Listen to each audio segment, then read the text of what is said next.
E aí, você já reviveu sua infância em algum momento? Primeiro deixe o seu like, seus comentários e se inscreva no canal.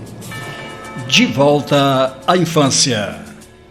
Meu querido amigo, meu nome é Geraldo Melo. Eu quero te contar hoje a verdadeira história da minha vida. Se eu pudesse escolher um título para minha história, diria que o título dela seria Mudanças. Mudanças? Por que mudanças? Vocês vão entender a razão e o porquê de mudanças. Minha vida, Antônio Melo, passou por uma grande mudança. Sofreu uma grande transformação. Eu, pequenino, vivia na nossa casa em companhia da minha mãe, do meu pai, de meus avós. E foi naquela casa que aconteceu muita coisa na minha vida. Coisas que me marcaram. Como tenho certeza que muita gente é marcada por isso, acredito que muitos ouvintes seus, Melo, quando ouvirem esse trechinho da carta, vão ser transportados a essas lembranças. Irão lembrar-se daquela casa onde passaram a sua infância e das pessoas com as quais conviveram. Tempos depois fiquei moço e conheci alguém, a minha mulher. Eu sempre gostei de escrever, mas sentia que minha mulher nunca valorizava o que eu escrevia nos meus poemas. Tudo bem, às vezes ela correspondia com um beijo às cartas que lhe escrevia, mas não dava muita bola não. Até porque, Antônio Melo, ainda tinha mais uma coisa que me desfavorecia. Eu não tive condições de dar a ela os filhos que ela tanto desejou e no final aconteceram muitas brigas, muito ciúme, desavenças e nós nos separamos. E quando me vi completamente arrasado, sem família, sem amigos, resolvi voltar àquela casa, aquela mesma casa simples onde vivia a minha infância, em companhia dos meus pais e dos meus avós, e voltei. Voltei depois de tantos anos. Encontrei a casa já quase toda acabada pelo tempo, mas igualzinha como era antes, sem mudar nada em sua estrutura, apenas bastante envelhecida. E foi exatamente nesse momento, quando voltei àquela casa simples depois de tantos anos, que nasceu o que os meus amigos chamam de poesia. O sentimento aflorou, as recordações bateram em meu peito com muita intensidade. Revivi minha infância, meus momentos felizes. Recordei meu pai, minha mãe, meus irmãos e meus avós. Ouvi a brisa gelada fazer sons estranhos nos becos, entre as casas mais antigas. Costumava chamar aquele som de cântico da noite quando eu era mais jovem. Quanto tempo morei ali, não me lembrava ao certo. Deitei-me e pus as mãos atrás da cabeça. Lembrei-me do quanto gostava de subir naquele telhado bem tarde da noite e observar o céu. O silêncio sendo cortado apenas pelo som do vento e sentindo o sereno frio na pele. Quando me dei conta, já estava subindo as escadas. Lá estava eu, em cima do novo telhado, depois de tanto tempo. O que tinha de errado? Já não era mais a mesma coisa. Lembrei-me do que sempre pensava quando subia ali. Tudo pode mudar, pensava eu, mas sempre haverá estrelas no céu. Mas nunca imaginei tanta mudança em minha vida. Nunca imaginei que voltaria ali adulto e não mais ouviria o canto da minha mãe ecoar pelas paredes, agora descascadas da velha casa. Uma lágrima escorreu pela minha face, mas não tive ânimo para secá-la e deixei-a escorrer até a boca, sentindo o gosto doce ou amargo da saudade. Não sei. Jamais pensei que teria que vender aquela casa. Outrora tão cheia de vida e agora tão vazia. Que saudade da época mágica da infância. Das brincadeiras de esconder com meu avô no quintal. Da paz da casa na árvore. do beija-flor que vinha beber água com açúcar que eu pendurava na goiabeira, fora a melhor época da minha vida. Duvidei que um dia fosse tão feliz de novo, Antônio Melo. Vi um meteoro e me lembrei dos versos que fazia já adolescente. Falava sempre do céu, amava os ares noturnos.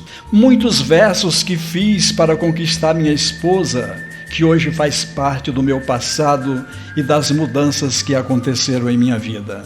Ela não ligava muito para os poemas, mas gostava e sempre agradecia com um beijo. Ao lembrar-me, sorri. Um singelo sorriso cortou a tristeza, mas foi por pouco tempo. Lembrei-me que os anos de convivência juntos não deram certo. Minha esposa e eu não pudemos ter os filhos que ela sempre quis. Maldito seja o tempo.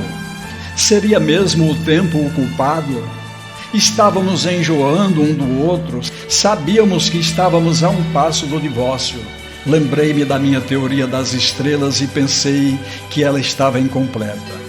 Tudo pode mudar para pior, mas sempre haverá estrelas no céu.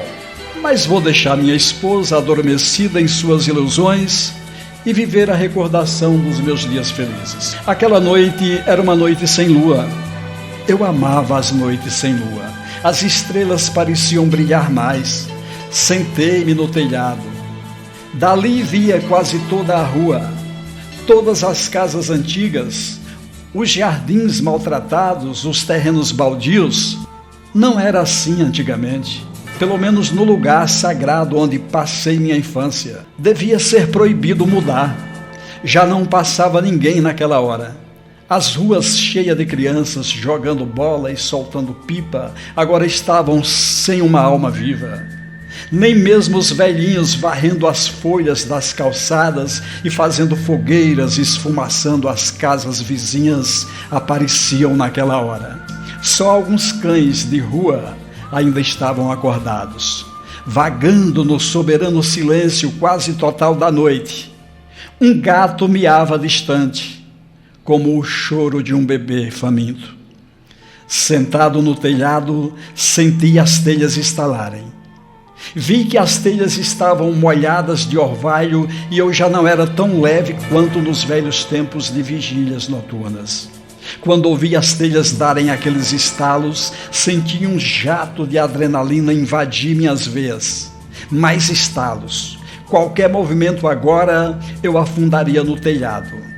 O que fazer? Meu Deus, só faltava essa. Não me movi. Achei que se deitasse de novo, o peso se espalharia melhor e poderia ir rolando até a escada por onde subi. Mas as telhas cederam e meus planos foram interrompidos pelo tombo. Na laje empoeirada senti uma dor intensa na perna. Não dava para ver o que era. Então procurei com as mãos e senti o calor do meu sangue. E senti mais. Havia algo cravado atravessando a minha coxa direita. Estava quase desmaiando. Tamanha a dor que sentia. O desespero se apoderou de mim. Dei-me conta que se desmaiasse, iria sangrar ali até a morte. Que final idiota. Que final absurdo. Gritei então por socorro. Lembrei-me que ia ser muito difícil alguém ouvir-me. A única casa mais próxima que não estava abandonada era a casa de Dona Amélia. Dona Amélia, que já era mais surda do que nunca quando eu era ainda um menino, imagine agora. Mas continuei gritando. Era a única coisa que podia fazer mesmo, era gritar e pedir socorro. E por mais que gritasse, tinha a impressão de que ninguém poderia me ouvir. A dor da perna era tamanha. Doía muito, mas eu não iria desistir. O pânico começava a dominar-me. A sensação era a mesma que tinha quando criança, no escuro do meu quarto. Acordava apavorado após um pesadelo e via faces medonhas nas paredes. Eu sentia aquele suor gelado pelo corpo, mas mesmo assim me cobria com um lençol para me proteger. O coração batia tão forte que parecia estar no meu pescoço e não no meu peito. Sem aguentar mais, gritei pela ajuda do meu pai, da minha mãe. Queria gritar de novo, mas o meu corpo não respondia. Eu olhava através das telhas quebradas para a casa vizinha, com a esperança de alguém ouvir-me. Senti que ia desmaiar, desfalecer. Meus sentidos iam e voltavam. Senti como se fosse me apagar. E aquela dor, foi quando vi uma luz se acender na casa da velha surda, na casa da dona Amélia. Alguém pequeno apareceu na janela. Seria uma alucinação? Uma visão? Seria uma passagem para o outro mundo? Foi o meu pensamento. Só acordei quando estava todo enfaixado e sendo levado por uma ambulância. Já no hospital procurei por quem havia me salvado e vi ali do meu lado uma moça e uma menina. E foi nesse dia que conheci a Sônia e sua filha Solange. E nós nunca mais nos separamos. Somos felizes até hoje e nos amamos muito. O lugar estava totalmente diferente. As pessoas eram diferentes, mas através dessas mudanças foi que conheci o meu amor. Eu tinha que correr atrás da minha saudade, correr atrás do meu passado para que as mudanças acontecessem e acontecessem para melhor.